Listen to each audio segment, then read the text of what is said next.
We'll now move on to the regional and generalized conditions which may present with findings in the hand. The first condition will be Dupuytren's contractures. This is a benign proliferation of palmar fascia with nodules and contractures of the hand. It is an autosomal dominant with variable penetrance condition. Usually appears in the 5th and to 7th decade, and there is a 2-to-1 ratio of male to female. There is variable presentation in different ethnic groups, and the location is most common in the ring finger, followed by 5th, 3rd, thumb, and index fingers. It usually involves the MCPJ and PIPJ with rare involvement of the DIP joint. Myofibroblasts connect with extracellular fibronectin to create contracted tissue in the hand and may be triggered by injury or associated with certain conditions such as HIV, alcoholism, diabetes, or anti-seizure medications. Differential diagnosis may include stenosing tenosynovitis if the finger is locked. Ectopic manifestations or associated conditions would include Lederhosen disease, which involves the plantar fascia in 10 to 30% of people, Peyronie's disease, which involves the penis at 2 to 8%, and Garrett's disease, which involves the knuckle pads at 40 to 50%. On examination, there will be decreased range of motion, painful nodules affecting function in the palm and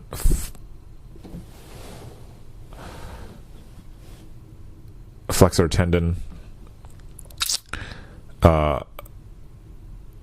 with early onset, strong family history, and bilateral involvement, as well as ectopic presentation.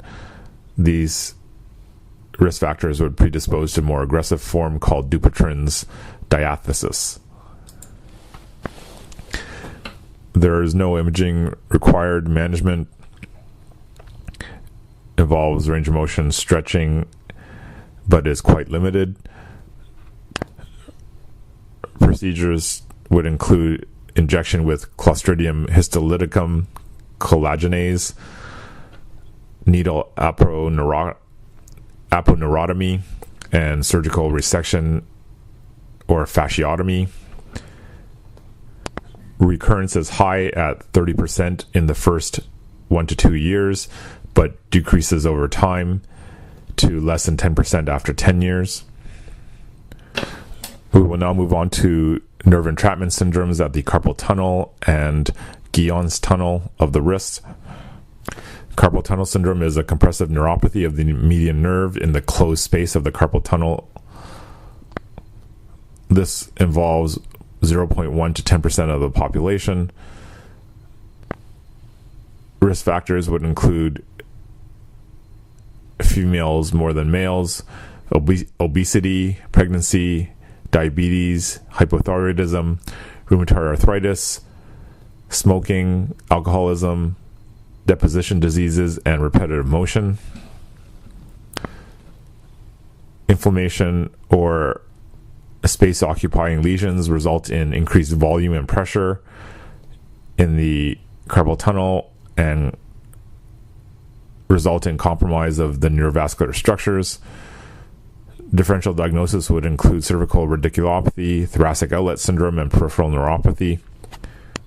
Examination would provide findings of pain, numbness, and paresthesias in the median nerve distribution of the radial 3.5 digits, with loss of dexterity, night pain, and neurological symptoms. On exam, you may see thenar atrophy and weakness, Phelan's and Tinel's tests are positive, and there's often loss of 2-point discrimination in sensation. Imaging would include X-rays and ultrasound. Period nerve conduction studies and EMG are carried out if there is any uncertainty about the site of compressive neuropathy. They are also useful in comparing pre and post surgical results. Management would include anti-inflammatories, wrist splints, activity modification, physiotherapy, and corticosteroid injections. Carpal tunnel surgical release is considered if all of these modalities fail. Guyon's tunnel syndrome is neuropathy, compressive neuropathy of the ulnar nerve at Guyon's tunnel. It is also called handlebar palsy in cyclists. It results from trauma or repetitive injury and may often come from ganglion cysts in non-traumatic cases. It results in loss of ulnar nerve function, which includes the ulnar 1.5 digits in sensation, and motor supplied to the interosseous muscles, lumbricals 3 and 4, the hypothenar muscles, adductor pollicis, and the medial head of the flexor pollicis brevis. There may be clawing of the ring and little fingers with intrinsic muscle dysfunction, weak grip, and decreased pinch. Froment sign is sometimes positive, and this results in IP joint flexion compensating for loss of thumb adduction when trying to hold a piece of paper. Investigation and management would be similar to carpal tunnel syndrome, and carpal tunnel surgical release is considered if there is failure of non-surgical treatment, or there is a combined diagnosis of carpal tunnel and Guyon syndrome together. We'll now move on to the inflammatory arthritis. Rheumatoid arthritis is the prototype symmetric synovial proliferative arthritis. It's the most common form of inflammatory arthritis, which affects 3% of females and 1% of males. It's considered a systemic autoimmune disorder with genetic predisposition. There is cell-mediated immune response against soft tissues in the early phases and against cartilage and bone in the later phases. Differential will include osteoarthritis, other inflammatory arthritis, infectious arthritis, crystal deposition, and acute calcific tendinitis. Diagnostic criteria would include morning stiffness for greater than 1 hour and swelling in greater or equal to 3 joints, usually involving the hands, wrists, and feet. The DIP joint of the hands are usually spared. They may also affect the knees, C-spine, elbows, ankles, and shoulders. There are often rheumatoid nodules, as well as X-ray changes such as bony erosions and osteopenia. There is a strong association with positive rheumatoid factor. On examination of the metacarpal phalangeal joints, there may be ulnar deviation and extensor leg, also there may be swan neck deformity, boutonniere deformity, hallux valgus, MTP joint subluxation, and claw toes. On X-ray, you will look for periarticular erosions, osteopenia, joint space narrowing, protrusio acetabuli, central erosion of the glenoid, and blood work would indicate positive rheumatoid factor in 75 to 80% of patients with rheumatoid arthritis. There is also elevated ESR and CRP, as well as anti-CCP and MCV. Treatments would start with anti-inflammatories, anti-malarial medications, corticosteroids, and DMARDs, which would include gold, sulfasalazine, and methotrexate. Treatment of rheumatoid arthritis and other immune modulated conditions have been revolutionized with the use of biologics, which are genetically engineered proteins that reduce the immune response on the tissues. This has greatly reduced the number of surgical procedures to relieve joint pain and dysfunction.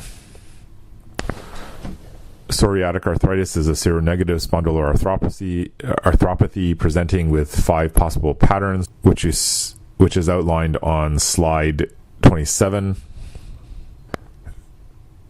It is seen in 5 to 20% of psoriatic patients.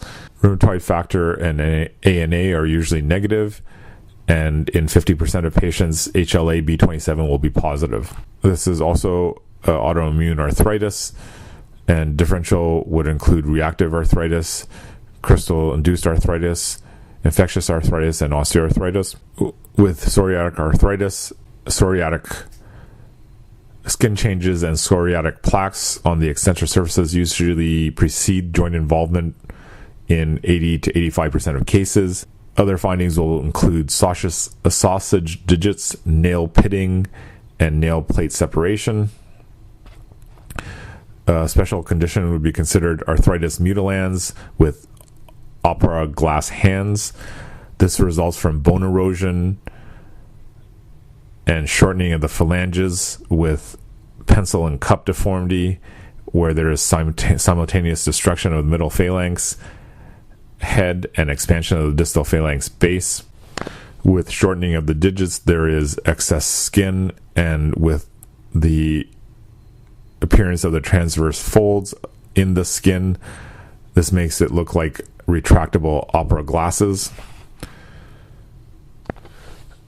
Chronic uveitis and enthesopathies, such as Achilles tendonitis and plantar fasciitis, are also associated with psoriatic arthritis.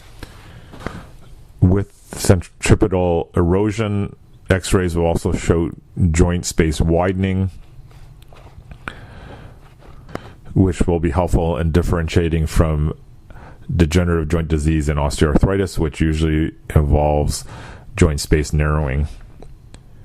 Management involves controlling skin lesions and reducing joint inflammation. Treatment is similar to rheumatoid arthritis with NSAIDs, DMARDs, and biologic agents. Surgical options include fusion and resection arthroplasty. The final inflammatory arthritis is reactive arthritis or Reiter's syndrome. This is a seronegative spondyloarthropathy with a classic description of patients as can't see, can't pee, and can't climb trees, which consists of a triad of urethritis, eye symptoms including conjunctivitis and uveitis, and arthritis. This usually occurs after an infection in the GI or GU systems. Only a third of cases actually display this classic triad. Adults are affected more than children, and the peak onset is usually in the 3rd decade. Males have a higher preponderance than females, and there is a strong association with positive HLA-B27 on blood work. 60 to 80% of patients with reactive arthritis will have a positive HLA-B27, and this is only seen in 10% of the general population. Mechanism is considered to be a combined infection and immune pathophysiology. Onset usually occurs after infection with multiple bacterial species, including chlamydia, Shigella, Salmonella, Yersinia, and Campylobacter. Reactions after infection with ureaplasma, Clostridium, Neisseria, Borrelia, and E. coli. Psoriatic arthritis and Reiter's may be a continuum, with Reiter's more likely affecting large joints such as knees, back, and heels, and psoriatic arthritis more likely affecting smaller joints. In the pediatric population, Kawasaki's disease presents with similar findings in children. Symptoms usually occur within 4 weeks of infection. Children will have diarrhea prior to disease onset in 65 to 69% of the cases. Presentation may be variable and may involve urogenital, rheumatologic, ophthalmologic, dermatologic, oral, and visceral manifestations. But 90% of patients will have arthritis or cervicitis. The typical arthritis pattern is asymmetric and polyarticular, with knees and ankles most affected. DIP joint and SI joint involvement are often asymmetric. 49% of patients will have back pain, and 40% will present with Achilles enthesitis. X-rays may indicate arthritis, but the diagnosis is clinical based on constellation of symptoms and pattern at presentation. Management includes antibiotics for infection when present, as well as NSAIDs, DMARDs, and intra-articular or systemic corticosteroids.